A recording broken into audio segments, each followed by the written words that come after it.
ഹരേ കൃഷ്ണ. സർവം ശ്രീ രാധാകൃഷ്ണാർപ്പണമസ്തു. സർവത്ര ഗോവിന്ദനാമ സങ്കീർത്തനം. ഗോവിന്ദ ഹരേ ഗോവിന്ദ.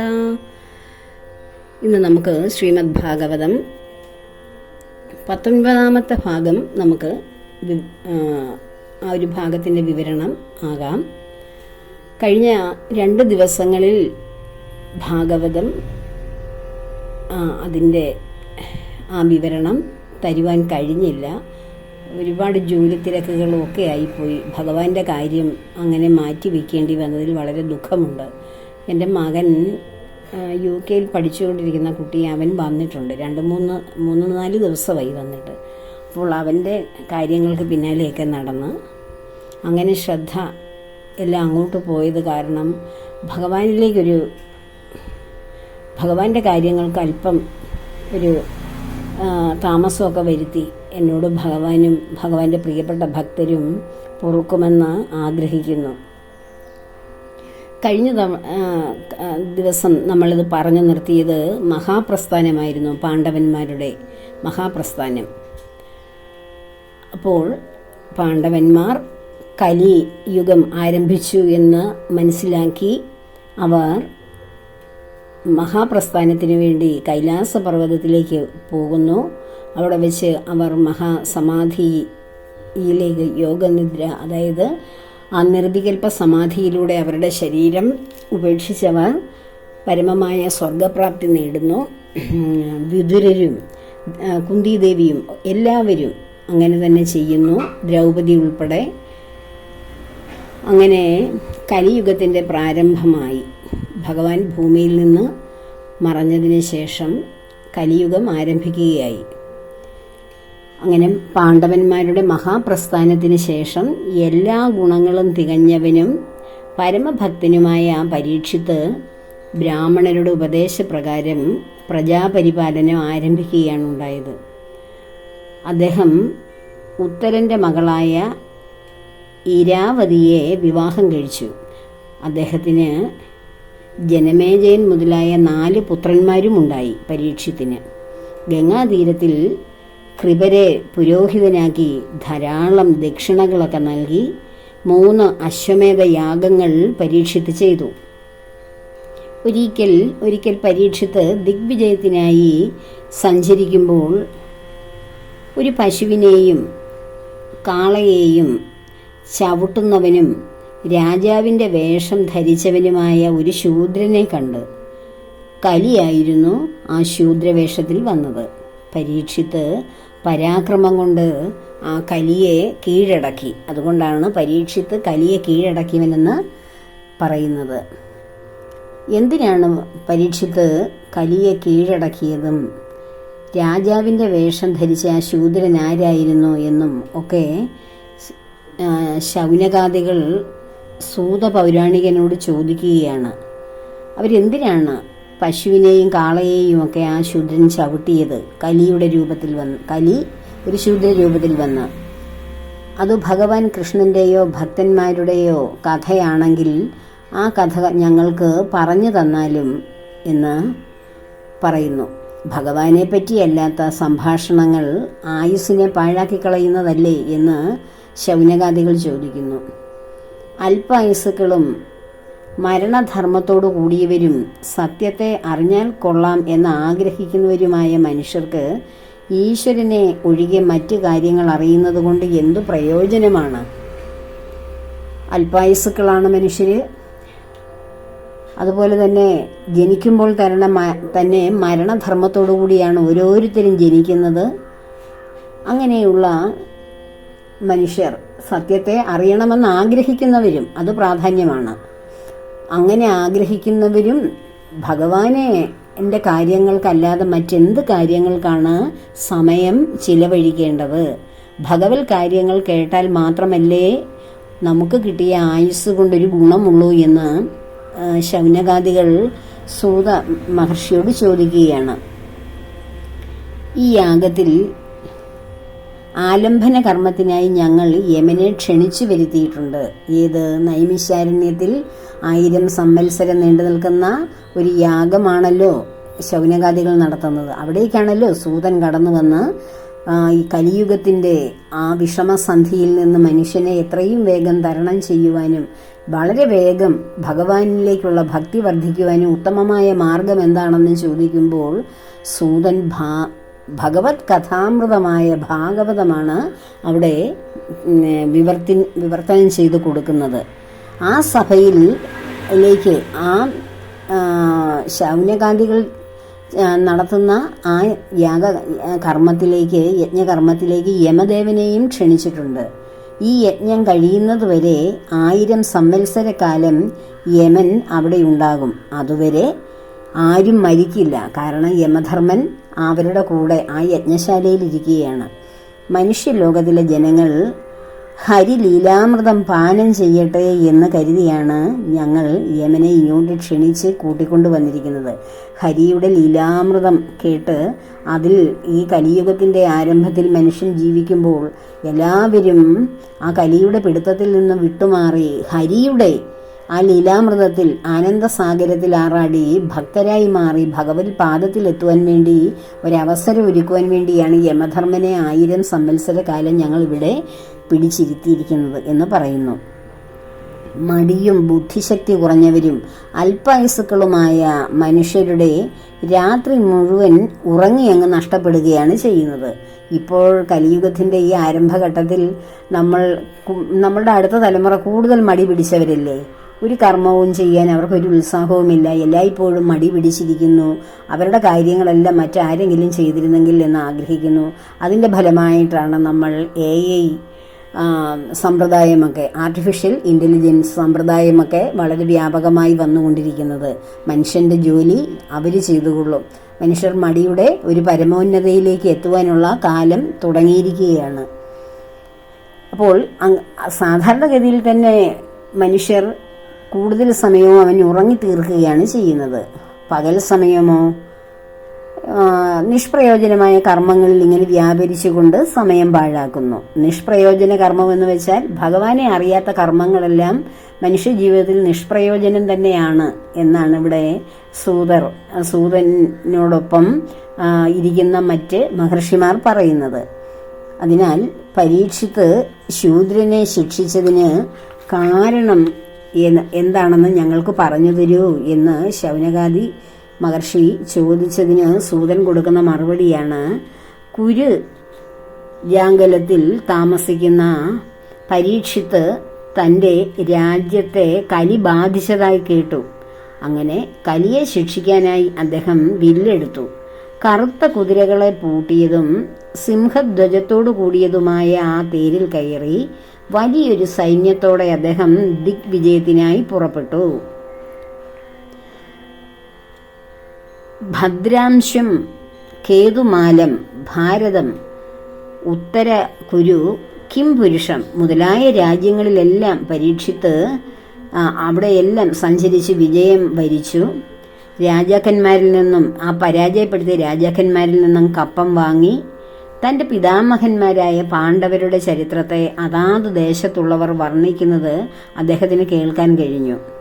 പാണ്ഡവരുടെ കഥകൾ ശ്രീകൃഷ്ണന്റെ മഹാത്മ്യത്തെ സൂചിപ്പിക്കുന്നവയായിരുന്നല്ലോ. അശ്വത്ഥമാവിൻ്റെ ബ്രഹ്മശിരസ് എന്ന ദിവ്യാസ്ത്രത്തിൻ്റെ തേജസ്സിൽ നിന്ന് അമ്മയുടെ ഗർഭത്തിലിരുന്ന തന്നെ രക്ഷിച്ച കാരുണ്യവും പാണ്ഡവർക്ക് ശ്രീകൃഷ്ണനോടുണ്ടായിരുന്ന നിർവ്യാജ ഭക്തിയും ജനങ്ങളുടെ മുഖത്തിലൂടെ കേൾക്കാൻ കഴിഞ്ഞത് പരീക്ഷിതിന് വളരെയധികം സന്തോഷം തോന്നി. അവർക്ക് ധാരാളം ധനം, വസ്ത്രങ്ങൾ, മുത്തുമാലകൾ മുതലായവയൊക്കെ സമ്മാനിച്ചു പരീക്ഷിത്ത്.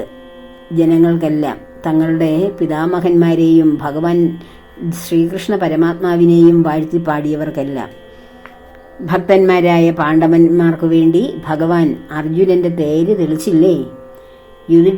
യുധിഷ്ഠിരന്റെ രാജസൂയ യാഗത്തിൽ അഗ്രാസന പൂജ സ്വീകരിച്ചത് ഭഗവാനല്ലേ?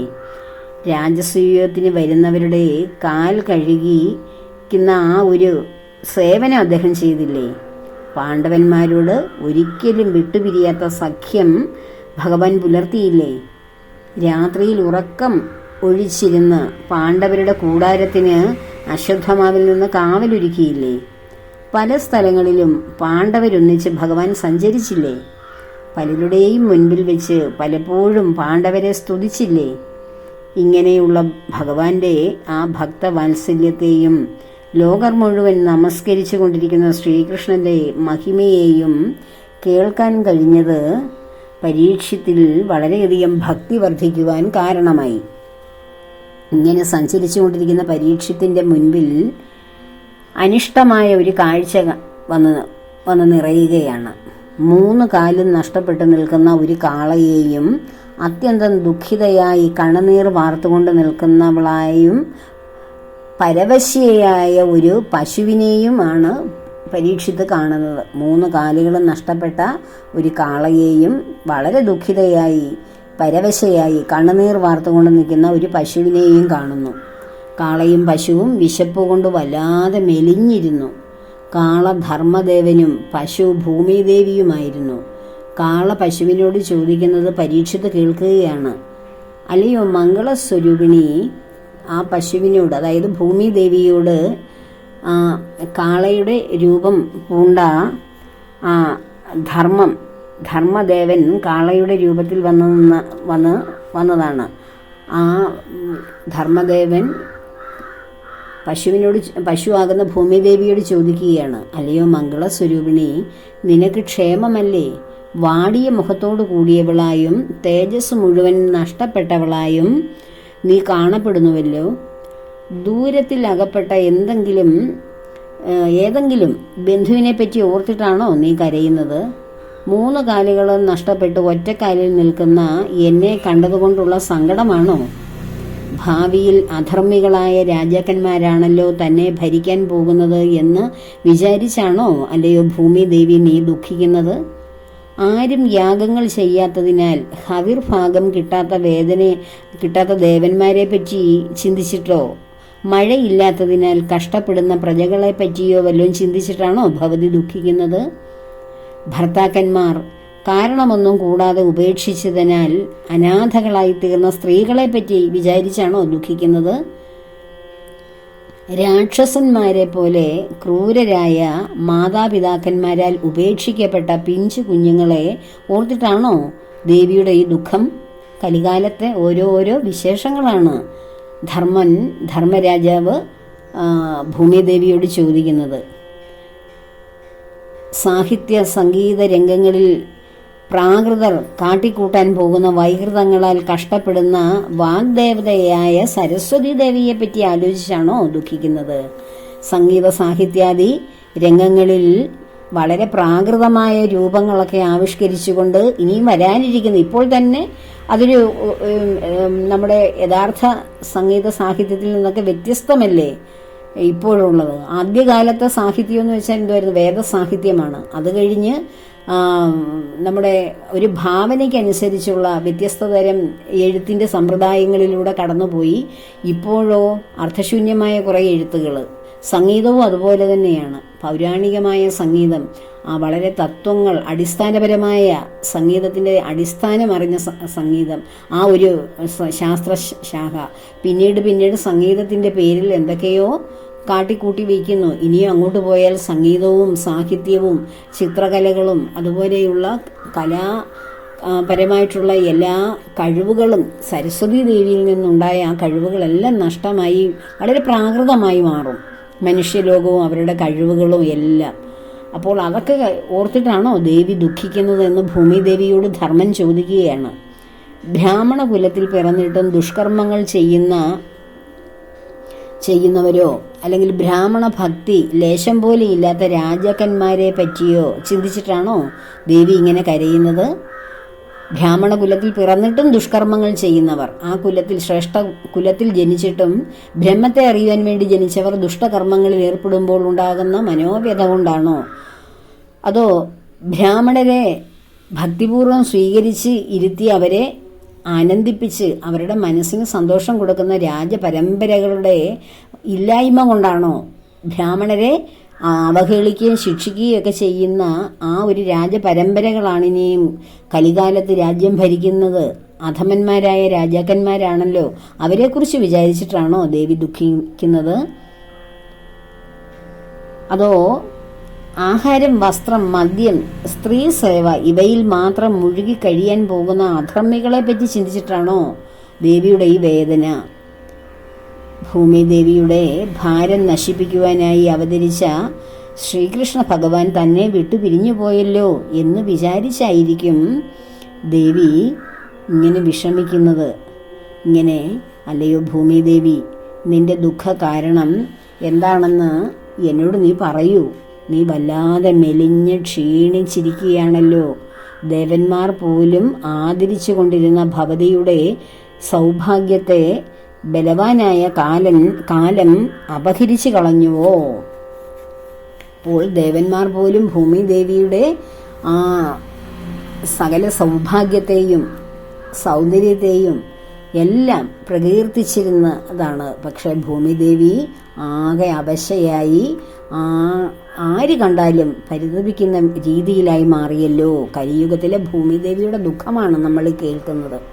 അപ്പോൾ ഭൂമിദേവി യമധർമ്മനോട് പറയുകയാണ്, പശുവിൻ്റെ രൂപത്തിൽ നിന്ന് ദേവി മറുപടി പറയുകയാണ്, അല്ലയോ ധർമ്മദേവ, എൻ്റെ ദുഃഖ കാരണം അങ്ങക്ക് ഞാൻ പറയാതെ തന്നെ അറിയില്ലേ? ലോകത്തിന് സുഖപ്രദങ്ങളായ തപസ്, ശുദ്ധി, ദയ, സത്യം എന്നീ 4 പാദങ്ങളോട് കൂടിയവനായിരുന്നില്ലേ അങ്ങ്? അതിൽ 3 പാദങ്ങളും നഷ്ടപ്പെട്ടില്ലേ?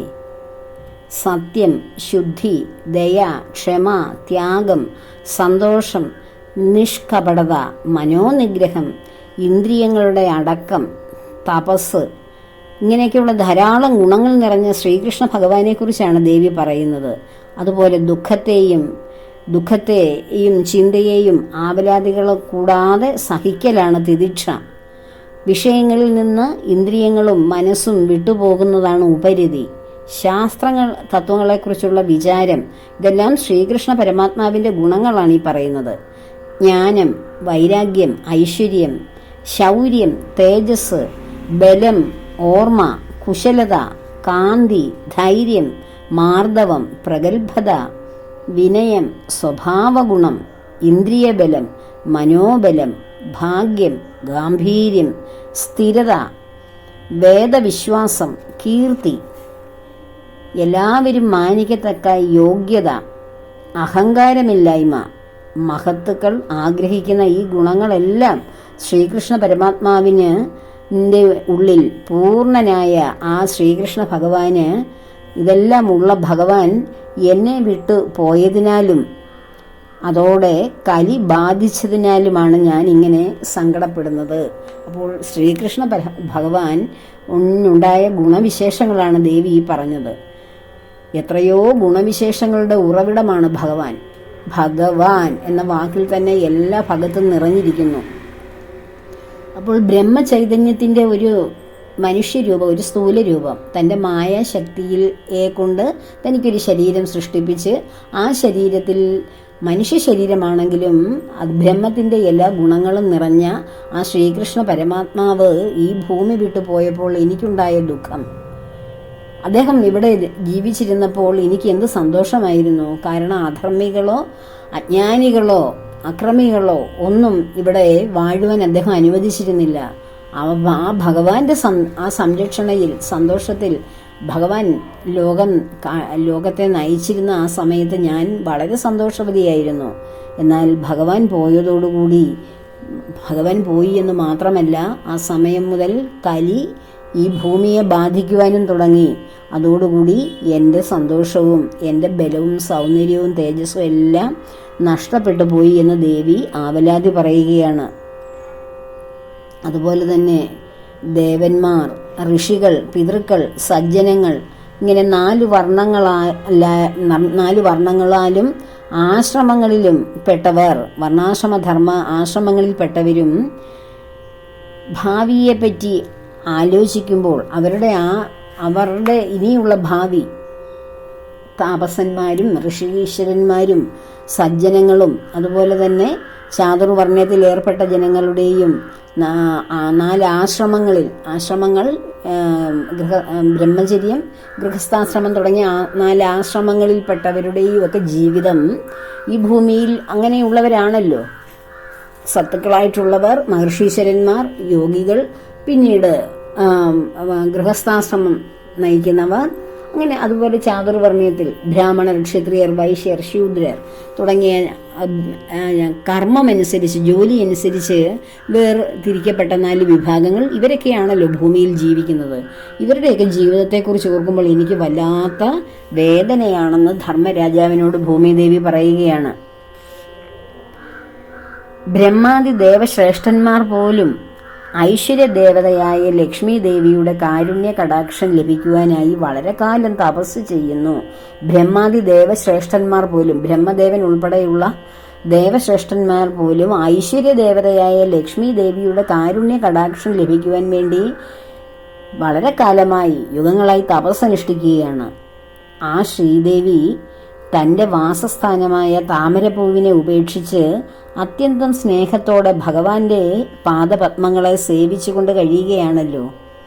അപ്രകാരം മഹിമയേറിയതും താമര, വജ്രം, അങ്കുശം, ധ്വജം മുതലായ രേഖകളോടുകൂടിയതുമായ ആ ശ്രീകൃഷ്ണ പദാരവിന്ദങ്ങളിൽ അലങ്കരിക്കപ്പെട്ടവളായ ഞാൻ 3 ലോകങ്ങളിലും വെച്ച് ഉത്കൃഷ്ടയായി തീർന്നു. ഭൂമിദേവി പറയുകയാണ്, ഭഗവാന്റെ പത്മപാദങ്ങളിൽ അലങ്കരിക്കപ്പെട്ട ഞാൻ 3 ലോകങ്ങളിലും ശ്രേഷ്ഠയായി മാറി. ത്രിലോകങ്ങളിലും ഭൂമിയാണ് ശ്രേഷ്ഠ. ഭഗവാന്റെ ആ പാദങ്ങളിൽ ആണ് ഭൂമിദേവിയുടെ വാസം. ഭഗവാൻ എന്നെ ഉപേക്ഷിച്ച് പോയപ്പോൾ, ആ ഭഗവാൻ എന്നോടൊപ്പം ഉണ്ടായിരുന്നപ്പോൾ എൻ്റെ ഹൃദയേശ്വരനായ ഭഗവാന്റെ അനുഗ്രഹത്താൽ സംരക്ഷണയാൽ ഞാൻ സന്തോഷവതിയായിരുന്നു. ഭഗവാൻ എന്നെ വിട്ടു പോയപ്പോൾ, എന്നെ ഉപേക്ഷിച്ച് പോയില്ലേ, അസുര രാജാക്കന്മാരുടെ അധർമ്മമാകുന്ന ഭാരം കൊണ്ട് ഞാൻ വല്ലാതെ ക്ലേശിച്ചപ്പോൾ 100 കണക്കിന് അക്ഷഹുണി സൈന്യങ്ങളോട് കൂടിയ രാജാക്കന്മാരെയും അവരുടെ സൈന്യത്തെയും സംഹരിച്ച് ഭഗവാൻ എൻ്റെ ഭാരത്തെ തീർത്തു തന്നു.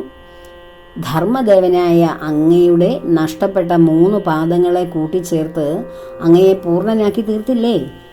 കരുണാനിധിയായ ആ ഭഗവാൻ എത്ര സൗമ്യശീലനാണ്, എത്ര കാരുണ്യവാനാണ്, എത്ര സുന്ദരമായ രൂപത്തോടു കൂടിയാണ് അവിടുന്ന് ആ യദുവംശത്തെ ഭഗവാൻ അലങ്കരിച്ചത്. കാരുണ്യ കടാക്ഷം, ആകർഷകമായ പുഞ്ചിരി, മധുര സംഭാഷണം ഇവ കൊണ്ട് മധുരയിലെ സുന്ദരിമാരുടെ മനോധൈര്യത്തെ അപഹരിച്ചവനല്ലേ ആ ഭഗവാൻ. അങ്ങനെയുള്ള മഹിമ അതിരേകത്തോടു കൂടിയ പുരുഷോത്തമനായ ശ്രീകൃഷ്ണ ഭഗവാന്റെ വിരഹം താങ്ങുവാൻ എനിക്ക് എങ്ങനെയാണ് കെൽപ്പുണ്ടാവുക? ഇങ്ങനെ ധർമ്മദേവനും ഭൂമിദേവിയും തമ്മിൽ സംഭാഷണം ചെയ്തുകൊണ്ട് നിൽക്കെ പരീക്ഷിത്ത് മഹാരാജാവ് സരസ്വതി തീരത്തുള്ള കുരുക്ഷേത്രത്തിൽ എത്തിച്ചേരുന്നു. അങ്ങനെ ഈ ഭാഗം ഭൂമിദേവിയുടെയും ധർമ്മരാജാവിൻ്റെയും സംഭാഷണമാണ്. കലി ബാധിച്ച ഭൂമിയുടെ അവസ്ഥയെക്കുറിച്ചും ഭഗവാൻ നഷ്ടപ്പെട്ട ഭൂമിയുടെ ആ വിഷമത്തെക്കുറിച്ചും, ഭൂമി എന്ന് നമ്മൾക്ക് പറയാൻ പാടില്ല, ഭൂമിദേവി ഭഗവാന്റെ ഹൃദയേശ്വരിയാണ്, ഭാര്യയാണ് ഭൂമിദേവി, ലക്ഷ്മി സമാനയാണ് ഭൂമി. അപ്പോൾ ആ ഭൂമിദേവിയെ രക്ഷിക്കുവാൻ തൻ്റെ പ്രാണേശ്വരനായ ഭഗവാൻ ആ രക്ഷിച്ചുകൊണ്ടിരുന്നപ്പോഴുണ്ടായിരുന്ന സൗഖ്യവും ഭഗവാൻ പോയതിന് ശേഷമുണ്ടായ ദുഃഖവും ഭൂമിദേവിയെ വല്ലാതെ വിഷമിപ്പിക്കുന്നു. ആ കലിയുടെ ആരംഭത്തിൽ ദേവി ഇത്രയും വിഷമിക്കുന്നുണ്ടോ എങ്കിൽ ഇപ്പോൾ എന്തുമാത്രം ഭൂമിക്ക് ക്ലേശങ്ങൾ ഉണ്ടായിട്ടുണ്ട്. എത്രയോ മനസ്സിന് വിഷമങ്ങളാണ് ഭൂമിദേവി സഹിക്കുന്നത്. ഇനിയുള്ള കലിയുടെ ബാക്കി വരുന്ന ലക്ഷക്കണക്കിന് വർഷങ്ങൾ, 3 ലക്ഷം വർഷത്തോളം ഈ കലിയുഗം ഇനിയും മുന്നോട്ട് പോകുമ്പോൾ ഭൂമിദേവി തൻ്റെ ഭാരം സഹിക്കാൻ കഴിയാതെ, ദുഷ്ടജനങ്ങൾ ഭൂമിയിലുണ്ടാക്കുന്ന ആ അധർമ്മങ്ങളുടെ ഭാരം സഹിക്കാൻ കഴിയാതെ വീണ്ടും ഗോരൂപം, പശുരൂപം സ്വീകരിച്ചുകൊണ്ട് ബ്രഹ്മദേവനോട് ചെന്ന് ആവലാതി പറയുന്നു. ബ്രഹ്മദേവൻ ശിവഭഗവാനോടും അവരൊന്നിച്ച് വൈകുണ്ഠനാഥനായ ശ്രീ ഭഗവാനോടും ദേവിയുടെ ദുഃഖം മാറ്റുവാനുള്ള ആ കർമ്മങ്ങളെപ്പറ്റി ആരായും. അങ്ങനെ വീണ്ടും ഭഗവാൻ കൽക്കിയായി അവതരിച്ച് അതിനുള്ള ആലോചനകൾ ഉണ്ടാവുകയും ആ കൽക്കി ആയി ഭഗവാൻ വിഷ്ണുശർമ്മൻ്റെയും സുമതിയുടെയും മകനായി ശബളം എന്ന ഗ്രാമത്തിൽ ജനിക്കുകയും ചെയ്യുമ്പോൾ ഈ കലിയുഗം അവസാനിക്കും. ഭഗവാന്റെ ആ ജനനത്തോടു കൂടി ഇവിടെ ധർമ്മ പുനഃസ്ഥാപനം നടക്കുകയും സത്യയുഗത്തിൻ്റെ ആരംഭമാവുകയും ചെയ്യും. അപ്പോൾ അതിനുവേണ്ടി സത്തുക്കളായിരിക്കുവാൻ, സത്കർമ്മങ്ങൾ ചെയ്യുവാൻ ഭാഗവതം പോലെയുള്ള ശ്രേഷ്ഠമായ പുരാണ ഇതിഹാസങ്ങൾ പാരായണം ചെയ്ത് ശ്രീകൃഷ്ണ ലീലാമൃതം പാനം ചെയ്ത് ഭഗവാന്റെ പ്രിയ ഭക്തരായി മാറുവാൻ എല്ലാവരെയും ഭഗവാൻ അനുഗ്രഹിക്കട്ടെ. സർവകർമ്മങ്ങളും ഭഗവാന്റെ പത്മപാദങ്ങളിൽ ചേർക്കുന്നു. ലോകാ സമസ്ത സുഖിനോ ഭവന്തു. സർവത്ര ഗോവിന്ദനാമ സങ്കീർത്തനം. ഗോവിന്ദ ഹരേ ഗോവിന്ദ.